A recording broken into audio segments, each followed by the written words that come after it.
శ్రీ రఘువీర హర్షమురలాయ్.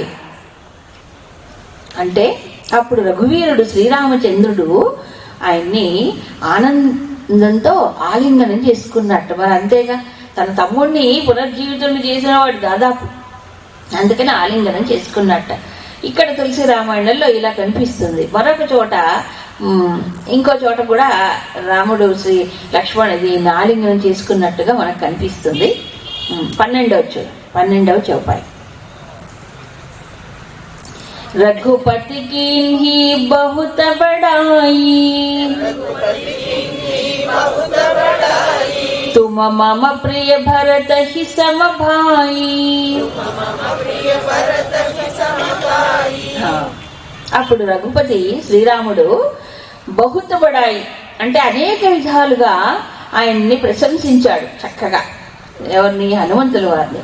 తుమ మమ భరత హి సమ భాయి, నీవు నాకు భరతుడితో సమానమైనటువంటి తమ్ముడివి అన్నట్ట. ఇప్పుడు చూడండి, లక్ష్మణుడు అక్కడ ఉన్నాడు, రాముడు ఉన్నాడు, కానీ లేనివాడు ఎవరు? భరతుడు. అదే రాముడిలో ఉండే విశిష్టత. ఎక్కడో దూరంగా ఉంటున్న భరతుడిని అప్పుడు తెలుసుకుంటాడు ఆయన, నాకు నువ్వు భరతుడితో సమానం. కానీ వెంట ఉండి సేవించింది లక్ష్మణుడు. విచిత్రం ఏంటంటే ఈయన బహిప్రాణం, ఆయన అంతఃప్రాణం, అదే తేడా. చూసారా? నిజంగా వాళ్ళ యొక్క ప్రేమ కూడా అలాంటిదే. భరతుడు లక్ష్మణ స్వామి రాముడిని విడిచిపెట్టకుండా సేవ చేస్తేనే లక్ష్మణుడికి తృప్తి.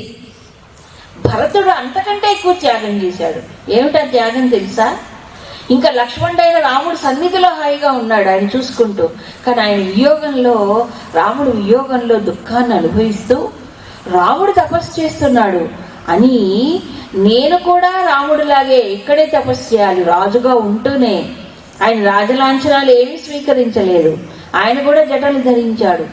నందిగ్రామంలో ఉన్నాడు, అయోధ్యలో కూడా ఉండలేదు. రాముడు లేని అయోధ్యలో నేను ఉండనన్నాడు అని రాముడిలాగా జట ధరించి, ఆయన కూడా నారచీరలు కట్టుకొని, ఆయనగా దర్భల పైన శయనించి, ఆయన కూడా కందమూల ఫలాలే తిన్నాడు. ఇది ఇక్కడ కూర్చొని తపస్సు చేశాడు. ఆయన అడవుల్లో తపస్సు చేశాడు. ఆయన ఆదర్శాన్ని పట్టుకున్నాడు భరతుడు కదా. అందుకే భరత రాజ్యం ఎంత గొప్పదైందంటే, రాముడు అరణ్యవాసానికి వెళ్ళటానికంటే ముందు ఎంత సంపద ఉందో 10 రెట్లు సంపద పెరిగిందట అయోధ్యలో. ఎందుకంటే ఒక త్యాగి అక్కడ సింహాసనం మీద రాజుగా ఉన్నాడు. ప్రజలందరికీ అదే ఆలోచన వచ్చిందట. అప్పుడు నిజమే, మా ప్రతిమైన నాయకుడు లేనటువంటి ఈ రాజ్యంలో మేమెందుకు భోగాలు సుఖాలు అనుభవించాలి? అందరూ భోగాలు త్యజించారట. త్యాగం అయిపోయి, రాజ్యం అంతా త్యాగమయమైపోయింది. అలాంటి త్యాగి భరతుడు కదా. 14 సంవత్సరాలు రాజ్యాన్ని ఏలినా ఇంత కూడా మమకారము కలగలేదు. ఈనాడు ఓట్లు, సీట్లు, నోట్లు, ఓహో ఏం విలాసం చెప్పక్కర్లేదు. అవునా? కాసేపు కూర్చుంటే ఈ సీటు మాది అంటాడు. 14 సంవత్సరాలు రాజ్యం అయినా ఇంకించిత్ మమకారం కలగలేదు. వెంటనే రాముడు రాగానే అప్పగించేశాడు రాజ్యాన్ని. అవునా? అది భరతుడి యొక్క ఒక్కొక్కటి ఒక అద్భుతమైనటువంటి క్యారెక్టర్ రామాయణాల్లో. ఎంత చెప్పినా తనివి తీరదు. కాబట్టి రాముడికి భరతుడు అంటే ఎంత ప్రేమ. ఇప్పుడు ఆంజనేయ స్వామిని ఎవరిని ప్రశంసించాడు? నీవు నాకు భరతుడితో సమానమైనటువంటి సోదరుడివి. బంటుగా వచ్చాడు ఆంజనేయుడు, నాకు నువ్వు సోదరుడివి అని ఒక సమాన స్థాయినిచ్చాడు శ్రీరామచంద్రుడు. ఆంజనేయ యొక్క సేవ అలాంటిది. సరే, ఈయన అప్పుడు సంజీవ పర్వతాన్ని తీసుకొచ్చాడు కదా ఆంజనేయ స్వామి. ఆ సమయంలో మరి మరొకసారి కూడా ఈ సంజీవ పర్వతం తీసుకురావడం ఒక్కసారి కాదండి, 2 సార్లు తీసుకొచ్చాడు. ఒకటి లక్ష్మణ స్వామిది. ఇంతకుముందు ఘట్టంలో వానరులందరూ కూడా ఒకానొక సమయంలో రావణాసురుడు యుద్ధంలో విజృంభించినప్పుడు చాలా మంది వానరులు నేల కూలిపోతారు, మృతులైపోతారు చాలా మంది. ఆ సమయంలో బాణాలన్నీ కుచ్చుకుంటాయి అందరికీ. ఆఖరికి అప్పుడు ఏం చేసి రామలక్ష్మణులను కూడా బాణాలతో కింద పడేస్తాడు. అలాంటి ఒక పరిస్థితి, విపరీతమైన పరిస్థితి. ఏం చేయాలి ఆ సమయంలో? అందుకని అప్పుడు ఎంతమంది బతుకున్నారు, ఎంతమంది వీరులు పోయారనేది వెతుక్కోవడం కష్టమైంది. ఆ రాత్రి పూట యుద్ధ రంగంలో విభీషణుడు, తర్వాత సుగ్రీవుడు, హనుమంతుడు, వీళ్ళిద్దరే వీళ్ళిద్దరూ దీపం పట్టుకొని వెతుకుతున్నారు, ఎవరు స్పృహ తెప్పారు, ఎవరు వెతుకున్నారు, ఎవరు ఇది అని. అలా వెతుకుతూ ఉంటే జాంబవంతుడి దగ్గరికి వెళ్ళారు. ఆయన స్పృహ కోల్పోకపోతే తాతగారు బాగున్నారా, ఎట్లా ఉన్నారని అడిగారు. ఎవరు? విభీషణుడు. అడిగితే అప్పుడు ఆయన అడుగుతారట, ఏనాయన మరి అంజనా సుప్రజాయేన మాతరిష్వచ సుబ్రత హనుమాన్ వానరశ్రేష్ఠ ప్రాణాన్ ధారయతే క్వచిత్. అంటే అంజనా సుప్రజ అంటాడు, మన కౌసల్య సుప్రజ రామ అన్నట్టు అంజనా సుప్రజ, అంజనాదేవికి సత్సంతానమైనటువంటి ఆ ఆంజనేయుడు ఉన్నాడే, ఆయన బ్రతికున్నాడా? ఆయన మూర్ఛపోలేదు కదా? ఆయన ప్రాణాలు ధరించి ఉన్నాడా అని అడిగట. ఎవరు? జాంబవంతుడు విభీషణుని అడిగితే, అదేమిటి రామలక్ష్మణుల గురించి అడగకుండా ఆంజనేయుని గురించి ఎందుకు అడుగుతున్నారు తాత అని అడిగారట.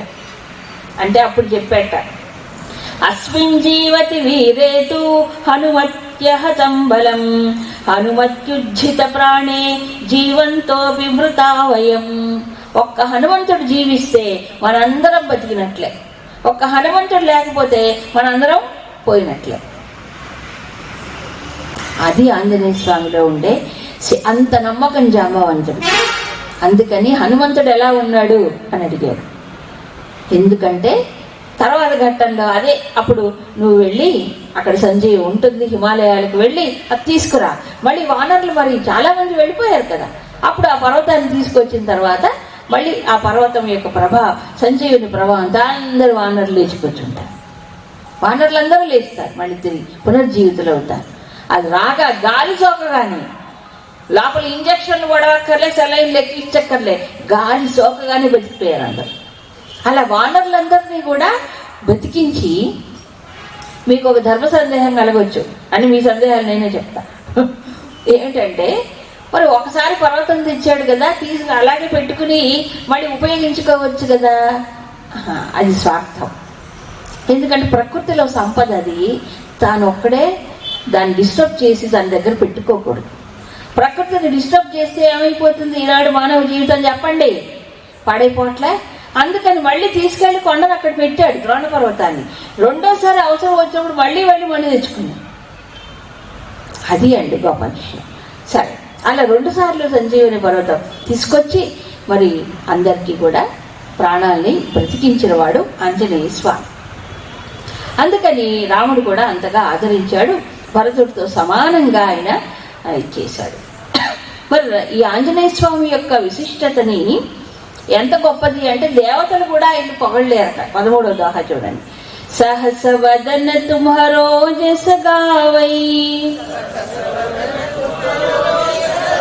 हस कहि श्रीपति कंठ लगावै सनकादिक ब्रह्मादि मुनीषा नारद शारद सहित अहीशा जब कुबेर दिगपाल जहाते कवि कोविद कहि सकै कहाते तुम उपकार सुग्रीव ही कीन्हा राम मिलाय राजपद दीन्हा।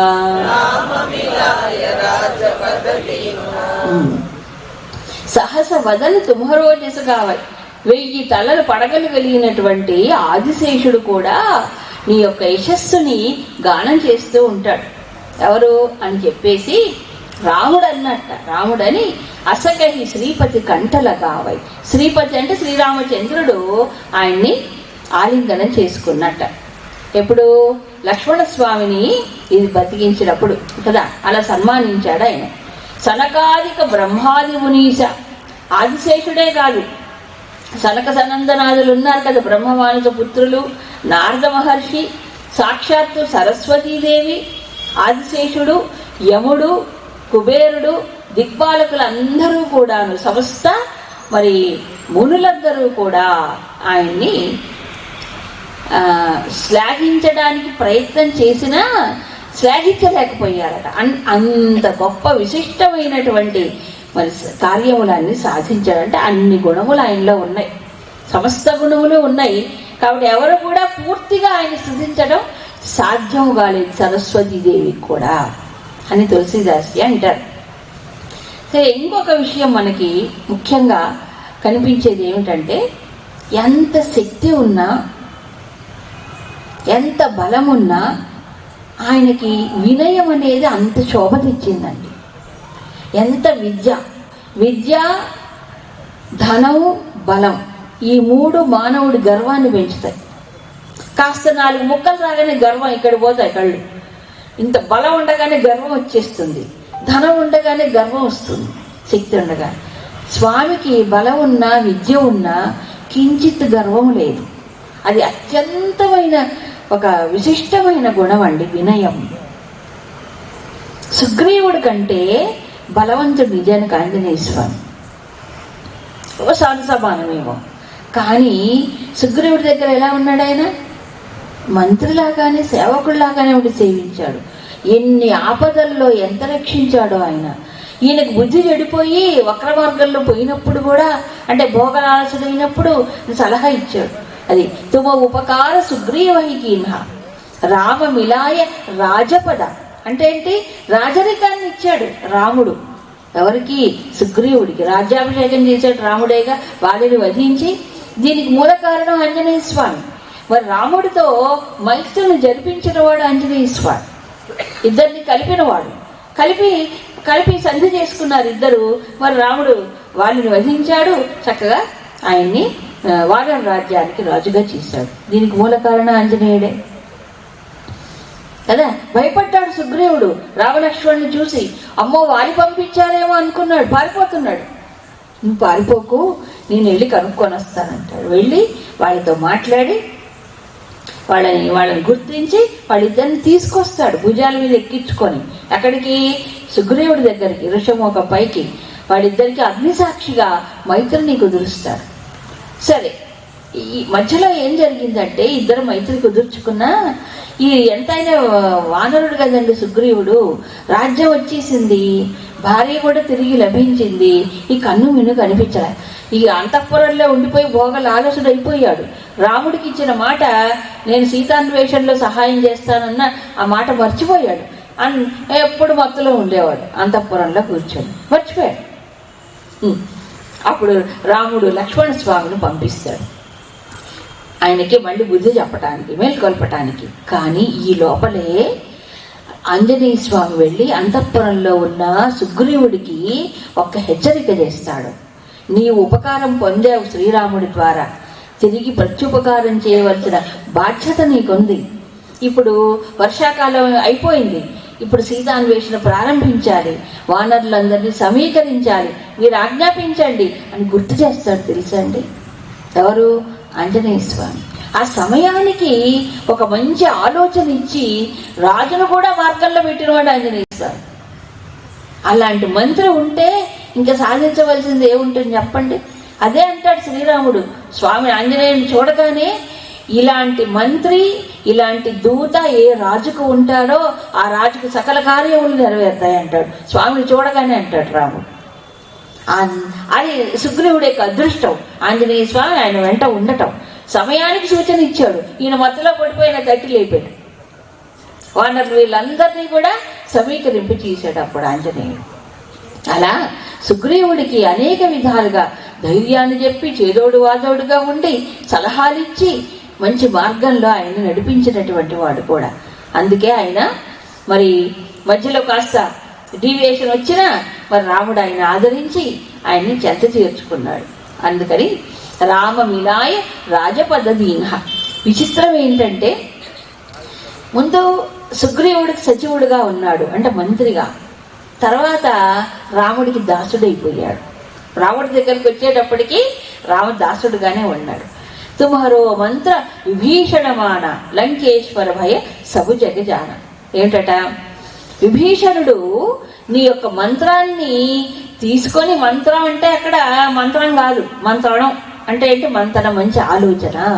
నీ యొక్క ఆలోచనని విభీషణుడు స్వీకరించాడు. అందువల్ల ఆయన ఏమయ్యాడు? లంకేశ్వరుడు అయ్యాడు. సుగ్రీవుడేమో వానర రాజ్యానికి రాజైతే ఈయనేమో లంకాధిపతి అయ్యాడు విభీషణుడు. కారణం ఎవరట?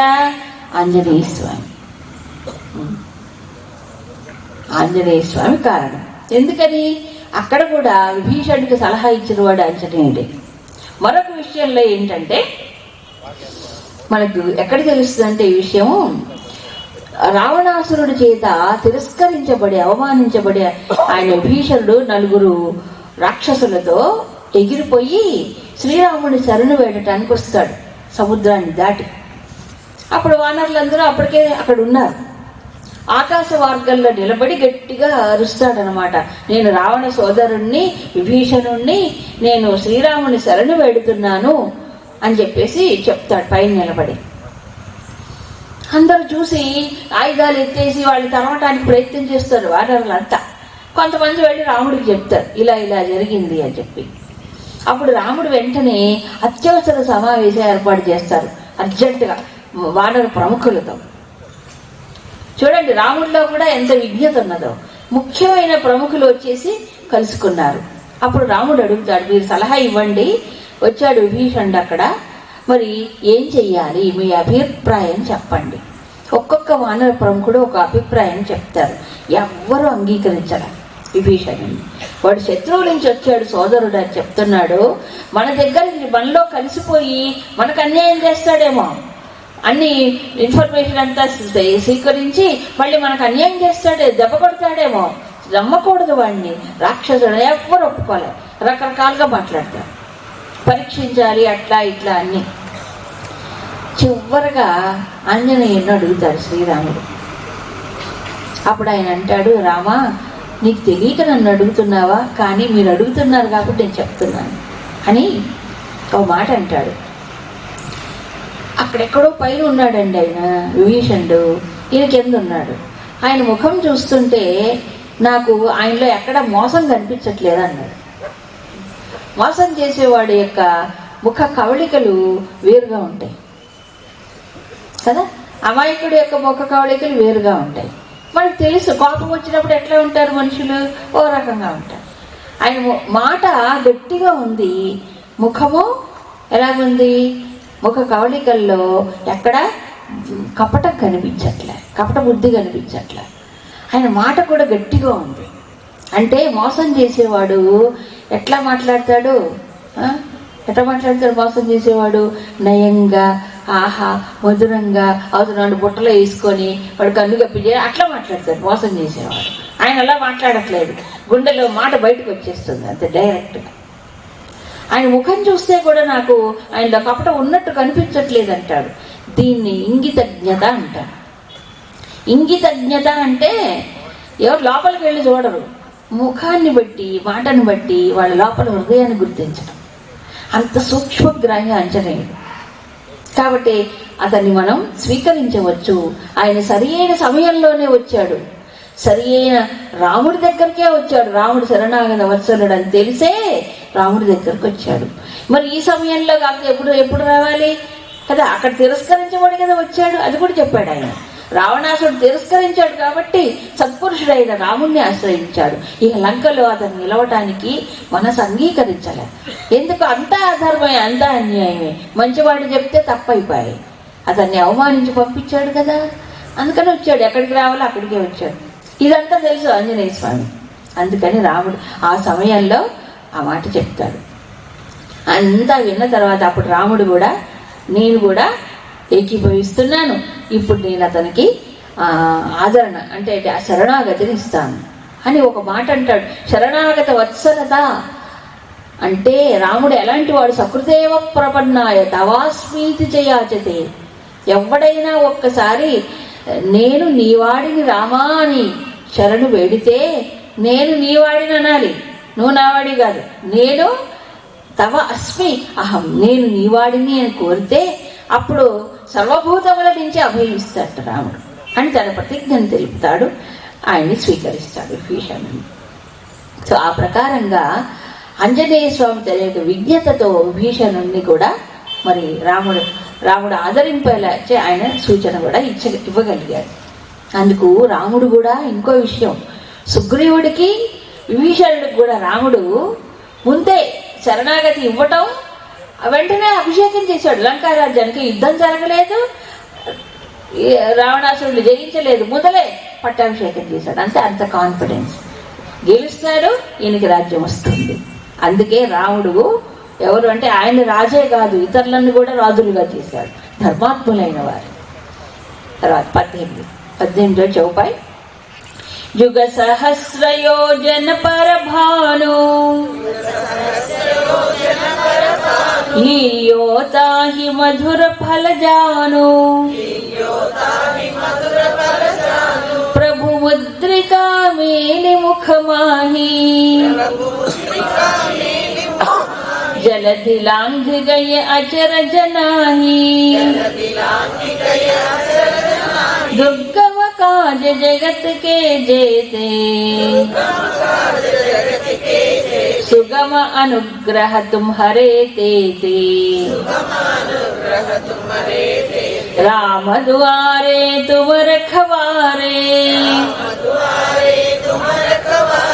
हो तन आज्ञा बिन पैसारे सब सुख लहई तुम्हारी शरणा तुम रक्षक काहू को डरना. ఇక్కడ ఆంజనేయ స్వామిలో ఉండే శక్తిని వీటన్నిటిని వర్ణిస్తూ ఇక్కడ ఆంజనేయ స్వామి వల్ల భక్తుడికి ఏం కలుగుతుంది అనే చెప్తారు తులసీదాసు. ప్రభుముద్రిక మేలిముఖమాహ్య యుగ సహస్ర యోజన పరమాణం. ఆంజనేయ స్వామి బాలుడుగా ఉన్నప్పుడే ఒక లీల చూపించాడు. ఎక్కడో ఆకాశంలో ఉన్నటువంటి సూర్యుడిని పండుగ భావించి ఎగిరిపోయి ఆ పండుగ తినాలనుకున్నట్టు ఆయన. ఎవరికి సాధ్యం అండి? బాలుడుగా ఉన్నప్పుడే సూర్యుడు పండు అనుకొని తినబోయాడు. ఆ తర్వాత దేవతలందరూ రావడం, ఇదంతా మనకు తెలుసు. ఇంద్రుడు వజ్రాయుధంతో కొట్టడం, మళ్ళీ దేవతలందరూ రావటం, వాయుదేవుడు మరి కోరుకోగానే వాళ్ళందరూ వాళ్ళ అస్త్రబలాన్ని శక్తిని ఆంజనేయ స్వామిలో ప్రవేశపెట్టడం, అలా సకల దేవతా శక్తి స్వరూపుడుగా అప్పుడు ఆంజనేయుడు తయారయ్యాడు. అలా కాబట్టి బాల్యంలోనే ఆయన యొక్క గమనము, వేగము, శక్తి ఎగరటు లంఘించటం అనేది అక్కడే తెలిసిపోయింది బాల్యం. ఇక మరొకటి ఘటన, అసలు అంత చిన్నవాడుగా ఆకాశంలో సూర్యుడినే పట్టుకోబోయాడే, మరి సముద్రాన్ని దాటం ఏం కష్టం ఆయనకి. అదే అంటారు ఇక్కడ తులసీదాస్జీ, ప్రభుముద్రిక మేలిముఖమాహి.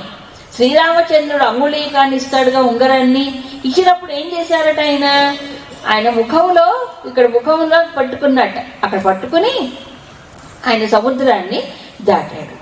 ఆశ్చర్యం ఏముంది ఇందులో అని అంటారు తులసీదాస్. ఈ దోహాల గురించి విశ్లేషణ చేస్తూ కొంతమంది ఏమండి, ఆంజనేయ స్వామి నోట్లో పెట్టుకుంటే ఇట్లా పట్టుకుంటే అప్పుడు సొరసతో ఎలా మాట్లాడాడు? సొరస నాగమాతో మాట్లాడాడు కదా ఆయన. మాట్లాడినప్పుడు ఉంగరం నేల పడిపోదు, సముద్రంలో పడిపోదు మరి అని ఒక ప్రశ్న వేస్తారు. కొంతమంది కథలో మనం చదివినప్పుడు శ్రీరామచంద్రుడు ఆ ముద్రికని ఇవ్వగానే అప్పుడు ఆయన చేతిలో ఇలా పట్టుకుని తలపైన పట్టుకుంటాడట. రామచంద్రుడు యొక్క ముద్రిక కదా, తలపైన పెట్టుకుని తర్వాత ఆయన బయలుదేరతాడట. మరి ఇప్పుడు ఇంతకి నోట్లో పెట్టుకున్నాడా, తలపైన పెట్టుకున్నాడా, తన జుట్లో పెట్టుకున్నాడా, ధర్మ సందేహాలు. కానీ సీతాదేవికి ముద్రికనిచ్చినప్పుడు ఆయన ఈ అంగవస్త్రం ఉంటుంది కదా, దాంట్లోంచి తీసిచ్చాడు. అంటే ఏంటి అర్థం? ఇక్కడ పట్టుకున్నాడు. మరి తులసీదాస్కి నోట్లో పెట్టుకున్నాడని చెప్పారు కదా, ప్రభు ముద్రికను ఎక్కడ పెట్టుకున్నాడు స్వామి? నోట్లో పెట్టుకున్నాడు. అసలు నోట్లో పెట్టుకుంటే ఎంగిలి కదండి, అటు చేయొచ్చా అని ఇంకొంతమంది అంటారు. అక్కడ ముద్రిక అనే పదానికి అర్థము లోతైన అర్థం తీసుకోవాలి, ఉంగరం అని కాదు అక్కడ. మరి ఏమిటి? రామ మంత్రమే ముద్రిక. ఈ తులసి మన త్యాగరాజ కీర్తనలో కూడా వస్తుంది. త్యాగరాజ స్వామి ఒక కీర్తనలో బంటు రీతి కొలువు అనే దాంట్లో చెప్తాడు ఆయన. ఏమిటంటే రామనామం అనే ముద్ర అది నాకు ఇయ్యవయ్యా, రామనామం అనే ముద్ర నాకు ఇవ్వు అంటాడు. అంటే ఏంటి? రామనామమే ముద్ర. ఒక మనిషి నిత్య నిరంతరము రామమంత్రం జపిస్తూ ఉంటే వాడి లోపల అంతా మారిపోతుంది. అదే ముద్ర కదా. అంటే రామ మంత్రమును ఎప్పుడూ నోట్లో పెట్టుకుంటే నిత్యము రామ మంత్రాన్ని జపిస్తాడని అర్థం. కాబట్టి అంత సముద్రాన్ని ఆయన దాటగలిగాడంటే కారణం ఏమిటి? రామమంత్రమే. అంటే నిత్యము స్మరించటం కాదు, సదా స్మరణీయం. నిత్యము కాదు, సదా, ఎల్లప్పుడూ. అందుకని ఆయన అంత పెద్ద సముద్రాన్ని దాటగలిగాట.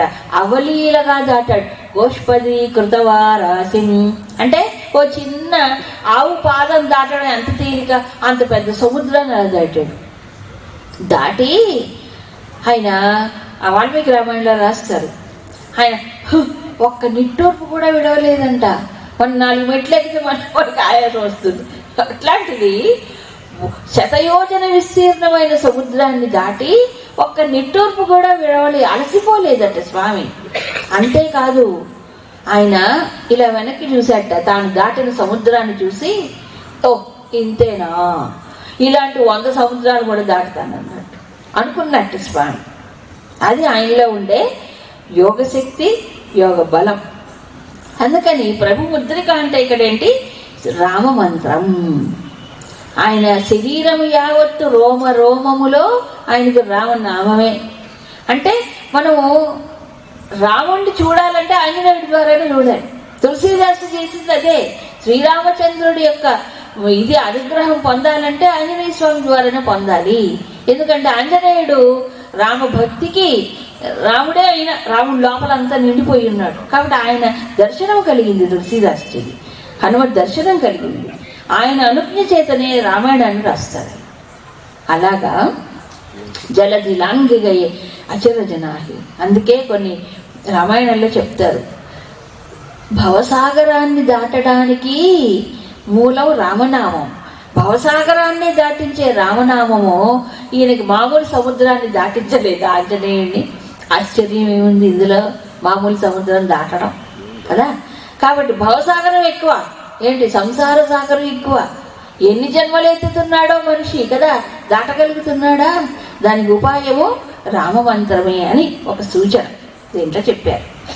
దుర్గమకాయ జగత్కే జేతే అంటే సుగమ అనుగ్రహ తుమారే చేతే అంటే ఏమిటి? దుర్గమమైనటువంటి కష్టమైన పనులు ఏవైతే, దుష్టమైన కార్యములు కాదు, దుర్గమమైన పనులు ఏవైతే ఉంటాయో అవన్నీ సుగమ అనుగ్రహ తుమ్హరే, నీ యొక్క అనుగ్రహము చేత అవన్నీ ఏమవుతాయి? సులభతరం అవుతాయి. అంటే కష్టాలు ఉంటాయండి, కష్టసాధ్యమైన పనులు ఉంటాయి. కానీ స్వామి అనుగ్రహము చేత అవన్నీ ఏమవుతుంటాయట? సులభం అయిపోతాయి. అంటే భగవద్ అనుగ్రహ విశేషము చేత కష్టమైన కూడా ఏమవుతుంటాయి? వీళ్ళకి లోపల అంతఃశక్తి పెరిగి, మానసికమైన దృఢత్వం పెరిగి కష్టం అనిపించింది. ఇప్పుడు ఎలాగుంటుందంటే, మానసిక ధైర్యం లేని వాడికి ఎంత కండబలం ఉన్నా ఏమి చేయలేడు. మనోబలం ఉన్నవాడు, గుండె బలం ఉందనుకోండి, కండబలం లేకపోయినా పర్వాలేదు, ఇప్పుడు కష్టాలను ఎదుర్కొంటాడు, హాయిగా దాటిపోతాడు. ఆ గుండె బలం ఎక్కడి నుంచి వస్తుంది మనకి? ఎవరు ఇవ్వాలి? భగవద్ అనుగ్రహం వస్తుంది, భగవంతుడి యొక్క స్మరణ వల్ల వస్తుంది, భగవంతుడిని జపించటం వల్ల వస్తుంది.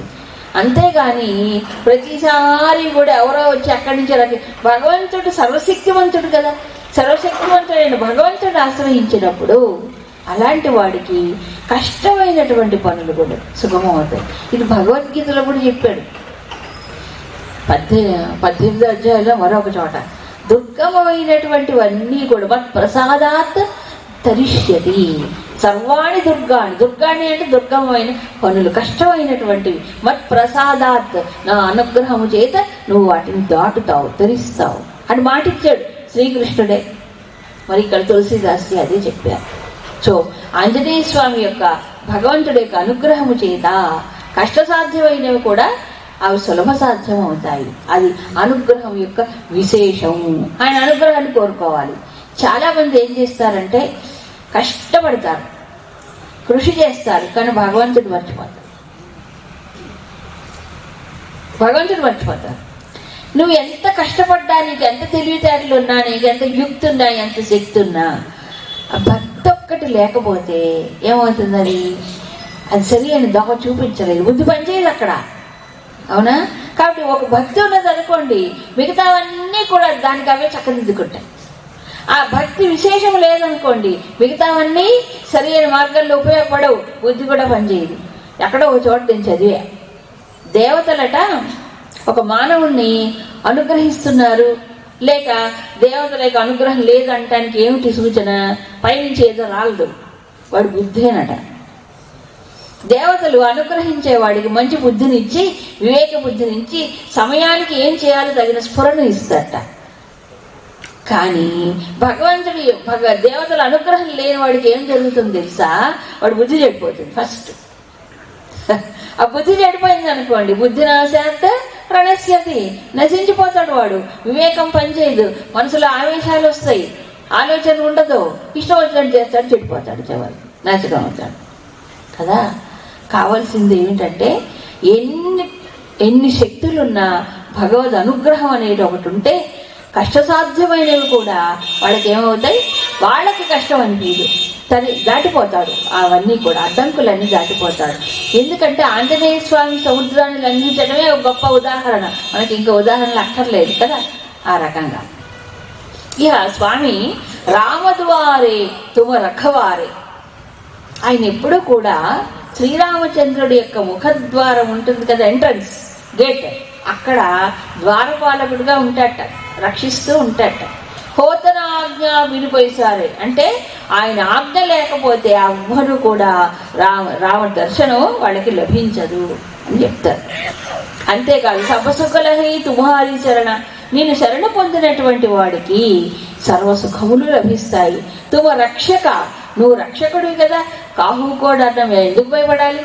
సో ఆంజనేయ స్వామి రక్షణ ఇస్తాడు, భయాన్ని పోగొడతాడు. దేవతలందరూ ఏం చేస్తారు?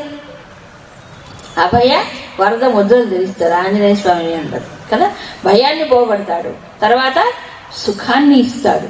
ఎలాగా? మానసికమైన స్థైర్యాన్ని, శక్తిని, బలాన్ని ఇచ్చి ఆయన సుఖాన్ని కలిగిస్తాడు. ఇక్కడ ఒక విషయం మనకు కనిపిస్తుంది. ఆంజనేయ స్వామి రాముడి వారికి గేట్ కీపర్గా ఎప్పుడు ఉన్నాడు అని సందేహం. రామాయణంలో మనకు కనిపించదు, ఎక్కడ కనిపించదు. అంటే స్వామి యొక్క భావన అని మనం అనుకోవాలి. ఏమిటి అంటే, రాముడి యొక్క అనుగ్రహం పొందాలంటే ఏం చేయాలి? ఆంజనేయుడి ద్వారా పొందాలి. ఇప్పుడు మనం అంటారు, దేవుడు వరం ఇచ్చినా ఆ సామెత వచ్చినట్టు. అంటే ఇక్కడ రివర్స్లో తీసుకోవాలి. మనం ప్రభు రామచంద్రుడి యొక్క అనుగ్రహం పొందాలి అంటే ఆయన ఎప్పుడు పాదాల దగ్గర ఉన్నది ఎవరు? ఆంజనేయ స్వామి. అంటే రామానుగ్రహం వల్ల ఆనందం పొందాలంటే ముందు స్వామి యొక్క అనుగ్రహం పొందాలి. అందుకే నీ ఆజ్ఞ లేకపోతే ఎవరు రాముని దగ్గరికి వెళ్ళడానికి లేదంటే రామదర్శనం వల్ల తర్వాత రాముడు మోక్షాన్ని కూడా ప్రసాదిస్తాడు. అది పొందాలి అంటే నీ వల్లనే, నీ అనుగ్రహం వల్ల సాధ్యం అవుతుంది. కారణం ఏంటంటే ఆంజనేయ స్వామి ఉపాసన అనేది రామభక్తికి సహాయపడుతుంది. కరెక్టే. ఎందుకంటే ఆయన రామనామముతో ధరించాడు, ఆయన రామభక్తిలో రమించాడు, రాముడినే సేవించాడు. ఎప్పటిదాకా? రాముడు అవతార సమాప్తి తర్వాత కూడా సేవ చేశాడు ఆయన. మరి అలాంటి ఒక మహనీయుణ్ణి తలుచుకున్న, స్మరించిన, విన్న ఆయన ఉపాసన వల్ల ఏం జరుగుతుంది? సాధకుల్లో రాముడి ఎందుకు భక్తి కలుగుతుంది, దానివల్ల మోక్షం వస్తుంది. కాబట్టి అనుజ్ఞ లేదే లోపలికి వెళ్ళడానికి లేదంటే అదే ఆయన అనుగ్రహం ఉంటే, అనుజ్ఞ ఉంటే వాళ్ళకి చక్కగా రాముడి యొక్క ఉపకారం, దర్శనం కూడా కలుగుతుంది. అది తులసీదాసుకి అనుభవం జీవితంలో. అందుకని చెప్పారు ఆయన, తుమ రక్షక కాహుకోడర్న, స్వామి నువ్వు రక్షకుడు మాకు ఉన్నావు కదా, కాబట్టి ఎవరికి మేము భయపడాలి? ఇది ఉండాలండి మనిషికి. ప్రతి మనిషికి ఈ రోజుల్లో ఇన్సెక్యూరిటీ ఫీలింగ్, అవునా? అంటే అభద్రతా భావం ప్రతివాడికి ఉంటుంది. నాకేమైపోతుందో, మా వాళ్ళు ఎవరు చూస్తారో, మాకేం జరుగుతుందో, ఎప్పుడు భయమే కదా. ఈ కాలంలో మరి అన్ని భయాలే. అందుకే చెప్పారు ఈ భయాలు, కొన్ని ఊహించుకునే భయాలు, కొన్ని నిజంగా భయాలు కూడా ఉంటాయి, ఉండవా? ఈ భయాలు పోవాలంటే ఏమిటి చెప్పండి? ఎవరు మనల్ని రక్షించేవాడు? ఎవడు లేడు, ఒక్క భగవంతుడే. సో భయాలు పోవాలన్నా, రక్షణ దొరకాలన్నా, రక్షించేవాడు ఒకడున్నాడు నాకు, నా స్వామి నా కొండంత బలం, కొండంత అండ నాకున్నాడు, నాకేం భయం అనేటువంటి ఒక ఫెయిత్ కావాలి మనిషికి, ఒక నమ్మకం కావాలి. అంతే తప్ప నేను ఒక్కడిని నేను ఒంటరి అనుకోకూడదు. నా స్వామి నాకు ఉన్నాడు. ఎంతమంది రాక్షసులు సంహరించాడు, ఈ దుష్టులు ఏం చేస్తారు నన్ను అనే ఒక నమ్మకం పెట్టుకున్నాను అనుకోండి, అప్పుడు వాడికి ఏమి వచ్చినవన్నీ కూడా దూచిపించేలాగా ఎగిరిపోతాయి. అందుకు అది అనుభవించాడు తులసీదాస్జీ. అందుకని చెప్తున్నారు, ఆయన కూడా ఎన్నో కష్టాలు పడ్డారు. ఏమండి, భక్తులు ఎవరు కష్టాలు పడకుండా వాళ్ళ భక్తి ఉద్దీపనం కాలేదు. ప్రతి జీవితంలో ఉంటాయి అవన్నీ. కానీ వాళ్ళని రక్షించింది ఏమిటంటే ఇదిగో ఈ భగవద్ అనుగ్రహం. 23 आपन तेज संहारो आपै, तीनों लोक हांकते कांपै, भूत पिशाच निकट नहीं आवे, सब महावीर जब नाम सुनावे, नासै रोग हरै सब पीरा, जपत निरंतर हनुमत वीरा, संकट ते हनुमान छुड़ावे, मन क्रम वचन ध्यान जो लावे, ఆపన తేజ సంహారో ఆపై అంటే నీ యొక్క తేజస్సు ఏదైతే ఉందో దాన్ని ఉపసంహరించుకోవడం ఎవరికి సాధ్యం కాదు. ఎవరు నీ తేజస్సుని హరించలేరు. నీ అంతట నీవే నీ తేజస్సుని హరించుకోగలవు. ఆయన ఎంత తేజస్సు అంటే తీనో లోక 3 లోకాలు కూడా గడగడగడ ఉడికిపోతాయట ఆయన యొక్క బలానికి. గర్జిస్తే చాలు. స్వామి సింహ గర్జన అంటారు చూడండి, ఆయన కోతి కాదు, సింహ గర్జన. ఆ గర్జన చేసినప్పుడు 3 లోకాలే వణికిపోతాయి. అది మనకి మహాభారత కురుక్షేత్ర సంగ్రామంలో చూసాం. భూత పిశాచ నికట నహి ఆవై, ఈ దుష్ట శక్తులు అంటారు చూడండి, అప్పుడు రాక్షసులు అనేవాళ్ళం. కానీ అంతకంటే తక్కువ శక్తులు కొన్ని ఉన్నాయి. ఏమిటి, భూతాలు పిశాచాలు ఏమిటో అంటారు కదా, ఇవన్నీ చచ్చిపోయిన తర్వాత భూత ప్రేతాలుగా కొంతమంది మారుతారని. అలాంటివన్నీ కూడా ఏమిటి, మహావీర జపనామసునావి, నీ యొక్క నామమును ఎవరైతే జపిస్తారో ఆ భూత ప్రేతములు ఇవి కూడా దగ్గరికి రావు, అవి పారిపోతాయట. ఎవరో ఆంజనేయ స్వామి యొక్క నామమును జపించినప్పుడు. నాసై రోగ హరైసం పీర, అంతేకాదు భూత ప్రేతాలే కాదు, మనిషికి అనేక రకమైన రోగాలు ఉంటాయి, సమస్త రోగములు ఉంటాయి కదా. ఆ రోగముల యొక్క పీడ ఏదైతే ఉందో, తర్వాత గ్రహముల యొక్క బాధలు అనేక రకాలు ఉంటాయి. ఇవన్నీ కూడా జపత నిరంతర హనుమత వీర, మహావీరుడైన హనుమంతుడిని నామాన్ని జపించినప్పుడు ఈ రోగములు కానీ ఈ దుష్ట గ్రహముల యొక్క ప్రభావము కానీ ఇవన్నీ కూడా వాళ్ళని రక్షిస్తాయట. హనుమంతుడి యొక్క రక్షణ దొరుకుతుంది. మానవుడికి ఇవే కదండి బాధలు. అందుకే హనుమాన్ చాలీస పఠించమంటాడు. ఏమిటి, ఒకటి గ్రహ బాధ, రెండవది రోగ బాధ, మూడవది భూత ప్రేత పిశాచాల బాధలు. కొంతమందికి ఉంటాయి అవన్నీ, చాలా మందికి ఉంటాయండి. మనం అనుకుంటాం కానీ చదువుకున్నారని, కానీ చదువుకున్న వాళ్ళు కూడా ఏమిటో డిప్రెషన్కి లోనైపోవడం, మానసికమైన రుగ్మతలు ఎంతమందికి లేవు ఈ రోజుల్లో. మరికొంతమందికి వాళ్ళు ఏం సైకలాజికల్ వీక్నెస్ ఉంటుంది. వాళ్ళేవో నన్ను ప్రయోగాలు చేశారు, వీడేదో నన్ను ప్రయోగాలు చేశారు, కొంతమందికి బాధ. మరికొంతమందికి బాధ ఏంటంటే గ్రహాలు, నాకు దుష్ట గ్రహాలు, శని బాగలేదు, ఈ బాగలేదు, ఆ గ్రహం ఈ గ్రహం వాళ్ళు. మరికొంతమందికి, ఇంకా కొంతమందికి ఏంటంటే ఈ భూత ప్రేత పిశాచాలు. అవి ఉంటాయా లేవా అనేటువంటిది తర్కం అయితే తర్కం ప్రకారం అయితే ఉంటాయి. కానీ ఒకటి గుర్తుపెట్టుకోవాలి, ఏదైనా మనని బాధిస్తుంది అంటే మనం బలహీనులైతేనే అన్ని మందిని బాధిస్తుంది. అంతే కదా. మనం బలం పెంచుకుంటే అవి దూరంగా వెళ్ళిపోతాయి, అంతే. ఇప్పుడు భూత ప్రేతాలు ఉన్నాయంటే భూతాలు ప్రేతాలు ఎవరండి? జీవుళ్ళే వాళ్ళు కూడా. చచ్చిపోయిన తర్వాత మానవుడు ఇంకో దేహం రావాలి వాళ్ళకి. ఈ దేహం రాకుండా కొంతమంది బలవన్ మరణాలు, వాళ్ళంతా వాళ్ళ ఆత్మహత్యలు చేసుకోవటం, ఏవో రకరకాలు ఉంటాయి. అలాంటి జీవుళ్ళకి తొందరగా వెంటనే శరీరం రాక తిరుగుతూ ఉంటారట. సోల్ అంటే సూక్ష్మ శరీరం. వాటినే భూతాలు, ప్రేతాలు, పిశాచాలు అంటారు. వాళ్ళలో మంచి వాళ్ళు ఉంటారు, చెడ్డవాళ్ళు ఉంటారు. కాబట్టి రకరకాలైనటువంటి ప్రభావాలు ఉంటాయి మానవ జీవితంలో. ఒక్కటే గుర్తుపెట్టుకోవాలి, empty man's mind is devil's workshop ఉందిగా ఓ సామెత. మన మనస్సులో రకరకాల పిచ్చి పిచ్చి ఆలోచనలు ఉన్నప్పుడు, మనసు బలహీనమైనప్పుడు అవి వచ్చి పన్ను పట్టుకుంటాయి అంతే. మనము మన యొక్క మనస్సుని చక్కగా భగవంతుడి వైపు తిప్పినప్పుడు, దాన్ని మనస్సు యొక్క మానసిక శక్తిని సద్వినియోగం చేసుకుంటూ ఉన్నప్పుడు అవి మన దగ్గరికి రావండి, నిజంగా రావు. ఇది 100% కరెక్ట్. నిజం దయ్యాలు ఎవరిని పట్టుకుంటాయి? నీ మనసును ఖాళీగా పెట్టుకో, అప్పుడు దయ్యాలు వస్తాయి, నేను పట్టుకుంటాయి. నువ్వు ఎప్పుడు భగవంతుడిని పట్టుకో, ఏం చేస్తే పారిపోతాయి.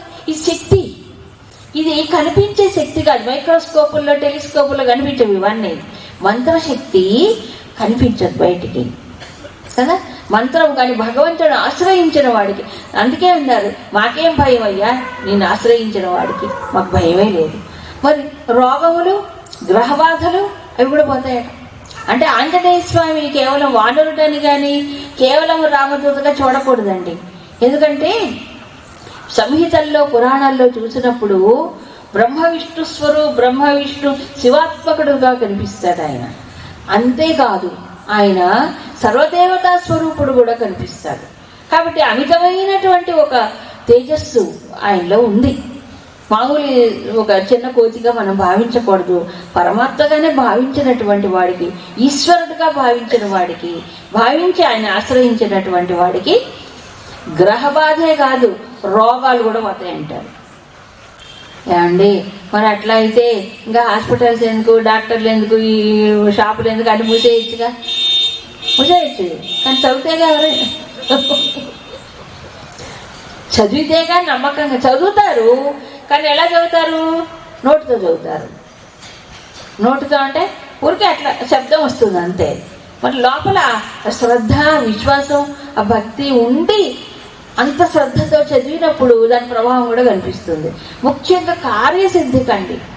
అసలు సుందరకాండలో కొన్ని మంత్రాలే ఉన్నాయి, శ్లోకాలే మంత్రాలు సుందరకాండలో కార్యసిద్ధికి. అది వాళ్ళ యొక్క భక్తి విశ్వాసాలను బట్టి వాళ్ళు గనక ఆ ప్రకారంగా చేస్తే తప్పకుండా ప్రభావం చూపిస్తుంది.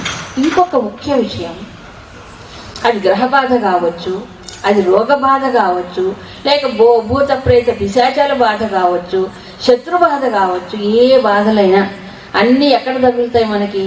శరీరానికి, మనసుకేనా, ఇంకెక్కడైనా అంతేగా. శారీరక బాధలు కూడా దాన్ని బేర్ చేసేది ఎవరు? మనస్సేగా తట్టుకునేది. చివరికి చూసినప్పుడు మనస్సే అన్నిటినీ ఎదుర్కోవాలి. ఏ బాధలు? అన్ని బాధలు.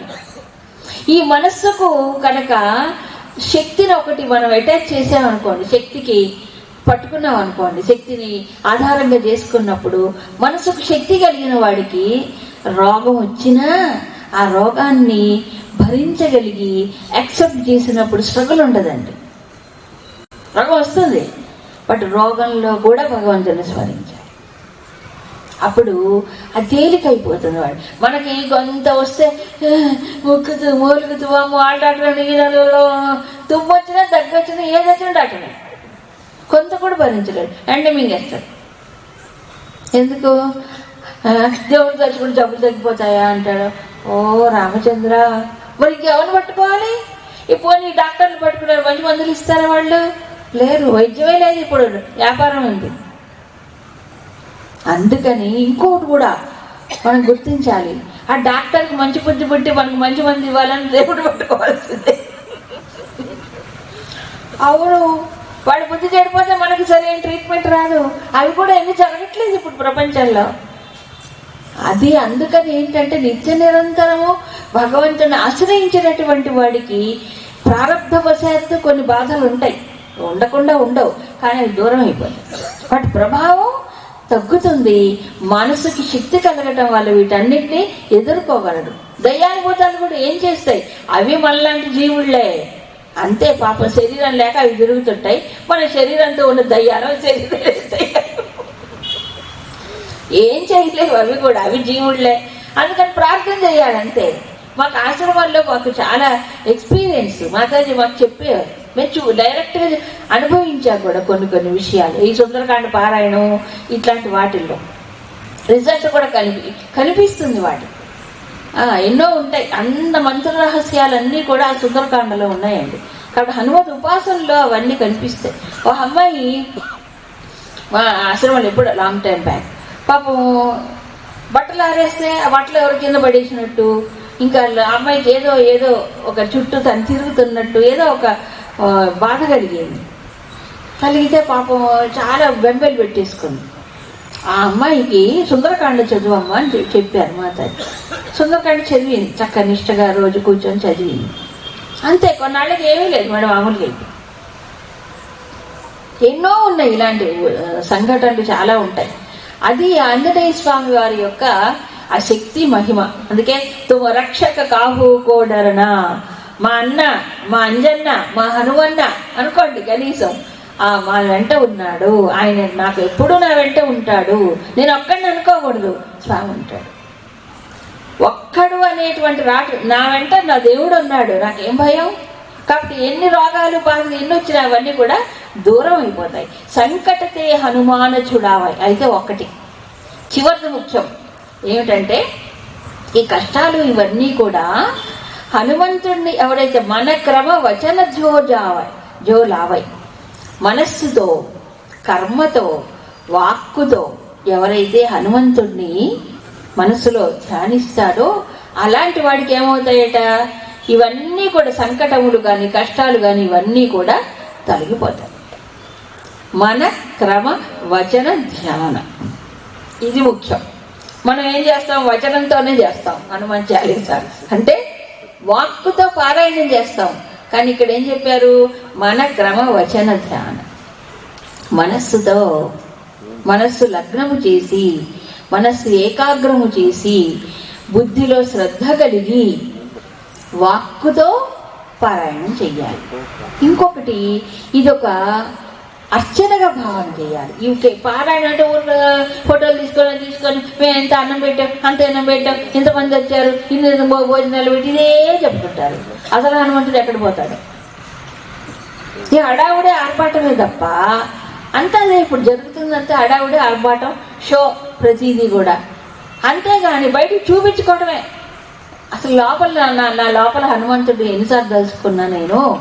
ఒకసారి ఆయన స్వామి నాకు కడు పూసుకుంటే ఆ స్వామి కనిపిస్తాడా? స్వామి పైన అంత శ్రద్ధ అంత భక్తి నాలో ఉన్నాయా లేవా అవి చూసుకోవాలి. కర్మే కాదు, కర్మతో పాటు వాక్కుతో పాటు మనస్సు శ్రద్ధ ఉంటే అప్పుడు అది ధ్యానానికి దారితీస్తుంది. అలా నిష్ఠగా కనుక చేస్తే ఆ ఫలితం తప్పకుండా కనిపిస్తుంది. సందేహం ఏముంది ఇందులో? మళ్ళా నిష్ఠ లేకుండా మనం ఏం చేసినా వేస్టే. కావాల్సింది ఏమిటి? అది కావాలి. అందుకు పారాయణం అనేటువంటిది నా ఉద్దేశం చెప్తున్నానండి. ఇంట్లో ఏకాంతంగా దేవుడి దగ్గర కూర్చొని హాయిగా శ్రద్ధగా ఒక్కసారి చదివినా చాలు. అంతేగాని హడావుడి ఆర్భాటం చేసేసి ఏదో గొప్పగా అక్కర్లేదు. మనం కావాల్సింది నా దేవుడు నాకు. ఈ హడావుడు ఎందుకండి? మధ్యలో ఆర్భాటాలు ఎందుకండి? అవసరమా? ఇటు పక్కన చదువుతుంటే ఫోటో ఇటు చూస్తుంటారు. నీ దృష్టి అంతా ఫోటో మీద ఉండే, ఇక్కడ ఏముంది? నోరు చదువుతుంటుంది కూర్చొని. అంతేనా? మనస్సు కావాలి దేవుడికి. మన దృష్టి ఎక్కడుందో అది ప్రధానం. అందుకే తులసి మన క్రమ వచన ధ్యాన జోలావాలి. ఇవి నిలిపి చేసిన వాడికి తప్పకుండా ఈ కష్టాలు సంకటములన్నీ కూడా తొలగిపోతాయి. సంకటమోచన హనుమాన్ స్తోత్రం అని తులసిదాసి ఒకటి రాస్తారు. ఆ కాశీలో మనకి ఆ సంకటమోచన హనుమాన్ గుడి ఉంటుంది. అక్కడ హనుమంతుడే సంకటమోచనుడు అంటాడు. అలా అన్ని తొలగించేవాడు అని. మిగతాది రేపు చూద్దాం. అది